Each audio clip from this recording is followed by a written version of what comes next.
Mesdames et messieurs, bien bonjour. Aujourd'hui, je vais vous faire une préparation bœuf bourguignon façon grand-mère. Alors, pour ceci, il nous faut du bœuf. Je l'ai taillé assez gros parce qu'il perd entre 30 et 40% à sa cuisson. Donc, si vous faites trop petit, après il va vous rester des petits morceaux comme ça, donc ça sert à rien. Donc, des petits morceaux de bœuf comme ça, il y a à peu près 2 kg de viande.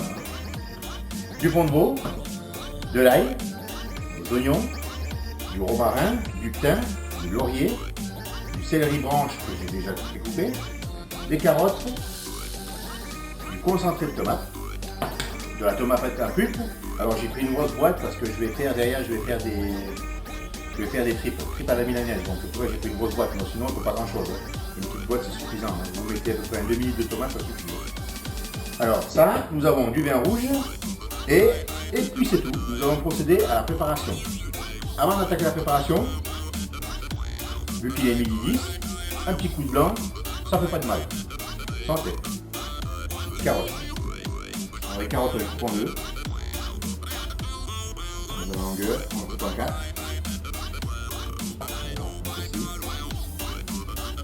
On réserve. En cube aussi, pareil, pas trop gros. Vous voyez, il ne faut pas que ce soit très gros. Là, c'est suffisant. Il faut retrouver le morceau quand on finit la cuisson. Vous voyez, ça donne ça à peu près, en taille. D'accord. Alors, on va tout ça dans la boîte. Alors, pour les oignons, on va faire la même chose. Les oignons, on va les couper en 4. Pareil.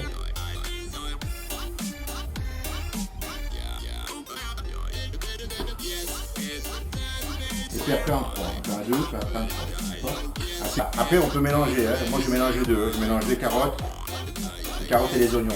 Parce qu'après, on va faire revenir toute la masse. Et puis après, on va tout faire en même temps. Donc, c'est pas la peine de fouiller. Alors, pour l'ail, je conseille, c'est couper en deux. Dans la longueur. On retire le germe qui est à l'intérieur, même s'il est petit. C'est toujours désagréable. Un ail qui est pas. Quand on n'a pas retiré les germes, c'est pas bon. C'est assez. Ça a un petit goût amer, c'est désagréable. Alors il faut enlever le germe quoi qu'il en soit. Pour n'importe quelle préparation, on retire toujours l'ail, le germe. Avec la lame du couteau, avec le plat du couteau, on écrase l'ail.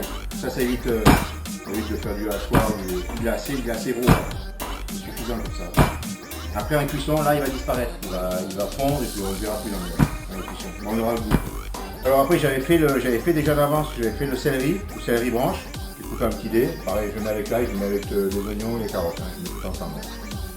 Ça la cuisson de la viande ainsi que la garniture aromatique. Alors je vais déjà faire revenir ma viande, comme ça la viande elle va laisser les sucres au fond de la casserole. Et puis après je vais mettre ma garniture aromatique, c'est-à-dire les carottes, les oignons, l'ail, le céleri branche, et je vais faire revenir tout ça. Alors suivez-moi. Alors si jamais c'est de l'huile d'arachide. Voilà, l'huile d'arachide c'est quand même plus agréable que l'huile d'olive parce que l'huile d'olive, en fait l'huile d'olive n'aime pas trop la chaleur.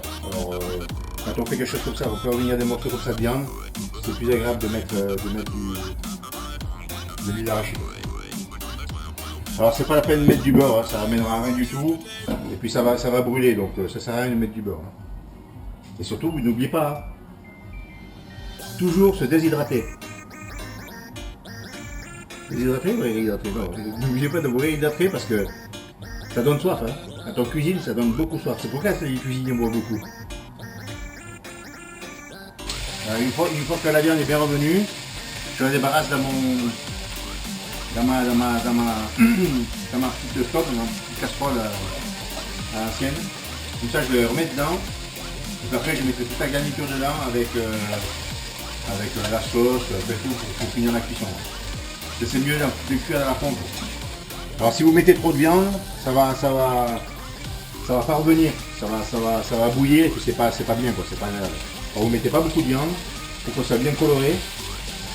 Et vous le faites en 2 fois, 3 fois, 4 fois, il n'y a pas d'importance.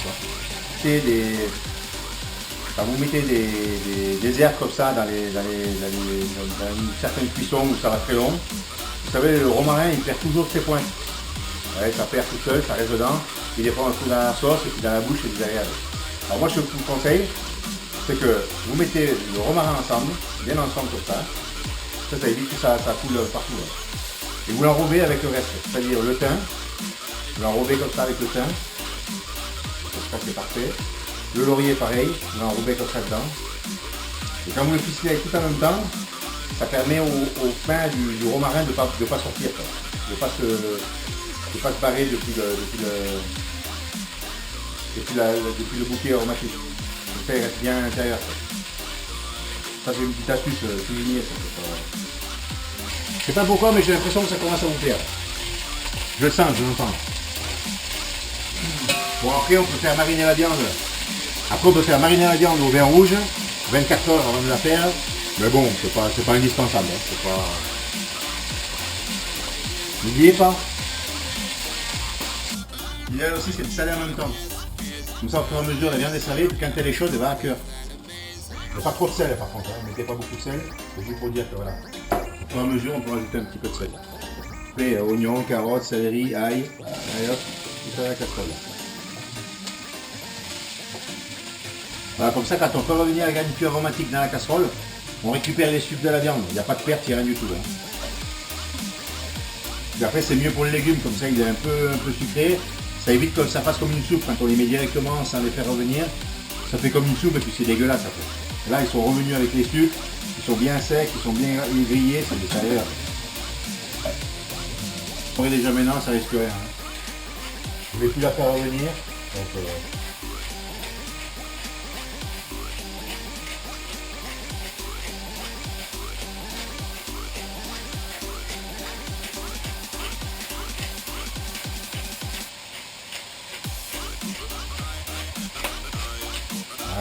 Alors moi j'aime bien le poivre, je suppose que vous l'avez remarqué. Alors je mets quand même 2 petits coups de girofle comme ça. Hein. 3 coups de girofle ça suffit largement. Normalement il y en a qui piquent avec les oignons ou des trucs comme ça, mais bon là-dedans ça ne voit pas. C'est à la masse. Bon. Alors maintenant je vais rajouter mon concentré de tomate et ma tomate. Alors la tomate, je vous ai dit, c'est pas un demi-litre, ça suffit. Hein. Donc on va pas mettre une tonne non plus. Hein. Voilà, je vais mettre 3 louches comme ça, 3 belles louches. Puis c'est suffisant. Hein. Voilà, on a eu un petit peu plus. Voilà. C'est bon. Alors je vais rajouter le concentré de tomate. C'est important le concentré de tomate. Hein. C'est ce qui va amener la couleur et la sauce à la fin. Et puis au goût aussi. Hein. C'est important. Hein.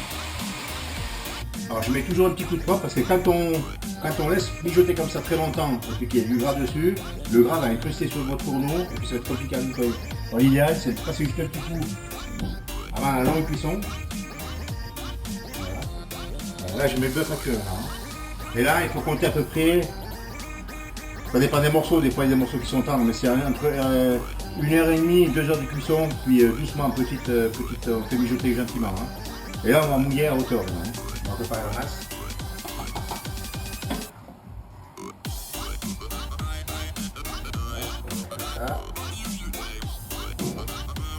Alors voilà, j'ai 1 litre de vin rouge, à peu près, hein, mais n'hésitez pas avec le vin rouge. Alors là, moi j'ai mis 1 litre, mais si on met plus, ça ne dérange pas. Hein.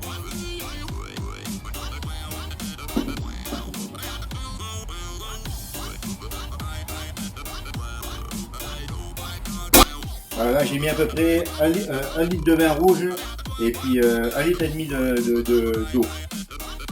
Pas de chose, il n'y a pas d'importance. Et puis maintenant, ben, je couvre.